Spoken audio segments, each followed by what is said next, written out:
کہ حضرت مسیح موعود ہندوستان ہی میں کیوں مبعوث ہوئے، افریقہ یا امریکہ یا یورپ میں کیوں نہیں؟ تو عمران رانا صاحب ایک تو اس کا یہ ہے کہ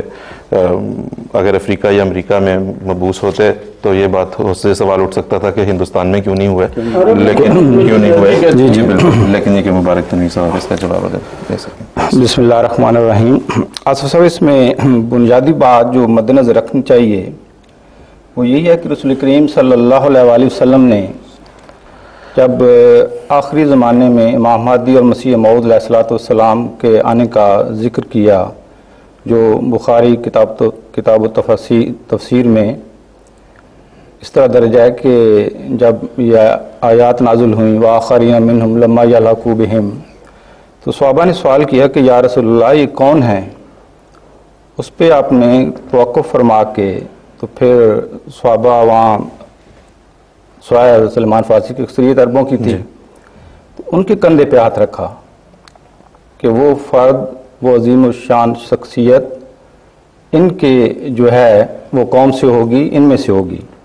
تو وہاں سے بھی یہ تو واضح طور پہ اشارہ مل گیا کہ وہ اہل عرب میں یا یورپ میں نہیں ہوگا، ان ممالک سے نہیں ہوگا۔ پھر رسول کریم صلی اللہ علیہ وسلم نے جو مسلم کتاب الفتن میں حدیث ہے جس میں مشرقی منارہ والا بھی ذکر آتا ہے، جہاں آپ نے 4 دفعہ نبی اللہ کے الفاظ بھی استعمال فرمائے آنے والے کے لیے، تو اس میں واضح طور پہ اشارہ فرما دیا کہ وہ دمشق سے مشرق کی جانب ہوگا، اور ہندوستان جو ہے وہ عین دمشق سے مشرق کی جانب ہے۔ پھر ایک اور حدیث ہے جس میں رسول کریم صلی اللہ علیہ وسلم نے، یہ ابن ماجہ کتاب الفتن باب خروج المہدی میں ہے، کہ ان عبداللہ ابن حارث قال قال رسول اللہ صلی اللہ علیہ وسلم یخرج الناس من المشرق فیوطئون للمہدی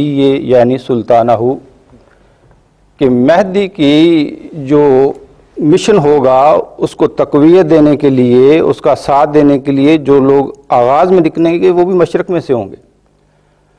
تو یہ علامات ہیں جو واضح طور پہ اس طرف لے جاتی ہیں کہ آپ جو ہے وہ جیوگرافیکل ڈسکرپشن جو ہے کہ کہاں پہ مبعوث ہیں۔ جی بالکل ٹھیک ہے، بہت شکریہ مبارک صاحب۔ ایک حدیث اسی ضمن میں